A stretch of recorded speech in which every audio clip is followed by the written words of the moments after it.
একাধিক বিয়ে করা সুন্নত এটা আপনারা কোথায় পেয়েছেন? কোন জায়গায় লেখা রয়েছে যে তোমরা একাধিক বিয়ে করো? আর একাধিক বিয়েকে নবীর সুন্নত বলে চালিয়ে দিচ্ছেন, এটা কি ফাজলামি পেয়েছেন? কিছু মানুষ সুন্নতের নামে একাধিক বিয়ে করে স্ত্রীদের হক নষ্ট করে, সংসারকে ধ্বংস করে এবং আবেগ দিয়ে শরীয়ত চালাতে চায়।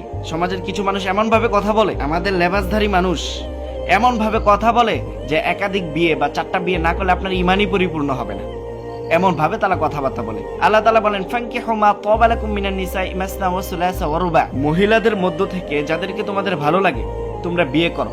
মাসনা 2 পর্যন্ত, ওয়া সুলাসা 3 পর্যন্ত, ওয়া রুবা 4 পর্যন্ত তোমরা বিয়ে করতে পারবে। এই 4 পর্যন্ত অনুমতি দেওয়া হয়েছে।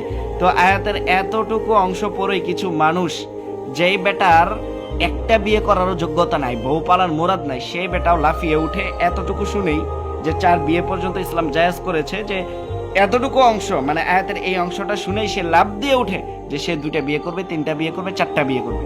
পরবর্তীতে আল্লাহ তাআলা যে কি বলেছেন সেটার দিকে সে ভুলেও ভ্রুক্ষেপ করে না, মূর্খতার পরিচয় দেয়।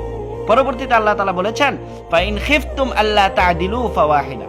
ফাইন খিফতুম, তোমরা যদি ভয় করো, লা তাআদিলু, তোমরা ন্যায় বিচার করতে পারবে না, ফাওয়াহিদা, তাহলে তোমার জন্য একটাই যথেষ্ট। সেই একটা পালার মুরাদও যদি তোমার না থাকে তাহলে একটা বিয়ে করাও তোমার জন্য হারাম। এতই সহজ। এই আয়াতে আল্লাহ তাআলা কি বলেছেন যে তোমরা 4টা বিয়ে করো? বরং আল্লাহ তাআলা বলেছেন যে তোমরা যদি ভয় করো যে ন্যায়সঙ্গতা বজায় রাখতে পারবে না, তাহলে বিয়ে করার দরকার নাই, একটা করো, একটা নিয়ে সন্তুষ্ট থাকো।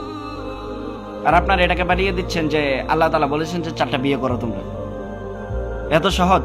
আল্লাহ রাসূল সাল্লাল্লাহু আলাইহি ওয়াসাল্লাম একাধিক বিয়ে করেছেন। কেন করেছেন? কামনার জন্য?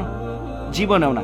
তিনি বিয়ে করেছেন বিধবা নারীদেরকে আশ্রয় দেওয়ার জন্য, বিভিন্ন গোত্রের সাথে সম্পর্ক স্থাপন করার জন্য এবং উম্মতের নারীদের মধ্যে মাসালা পৌঁছে দেওয়ার জন্য তিনি বিয়ে করেছেন, দ্বীনের মাসালা পৌঁছে দেওয়ার জন্য। আর ওনার জীবনের বড় অংশ তো কেটেছে খাদিজা রাদিয়াল্লাহু তাআলা আনহা, ওনার সাথে, ওনার প্রথম স্ত্রী। 25 বছর তিনি সংসার করেছেন। ওনার জীবদ্দশায় তো তিনি একাধিক বিয়ে করেন নাই।